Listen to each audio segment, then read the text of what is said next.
2004 സെപ്റ്റംബറിൽ ജർമ്മനിയിലെ ബവേരിയയിൽ international tournament കളിക്കാൻ പോയ ശ്രീലങ്കൻ നാഷണൽ ഹാൻഡ്ബോൾ ടീമിലെ 23 പേരെയും പെട്ടെന്നൊരു ദിവസം കാണാതാകുന്നു.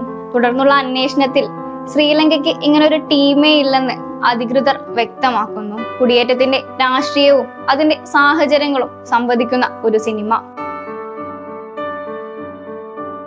ഇതൊരു ഫീൽ ഗുഡ് അനുഭവം കൂടെ പ്രദാനം ചെയ്യുന്നു. വികസ്വര രാജ്യങ്ങളിലെ ദുരിത പശ്ചാത്തലങ്ങളിൽ നിന്ന് കരകയറാനുള്ള മനുഷ്യ പ്രയത്നം. ഏതാണ്ടൊക്കെ ഇത് ഇന്ത്യക്കാർക്കും ഒരു പരിധി വരെ റിലേറ്റബിൾ ആണ്.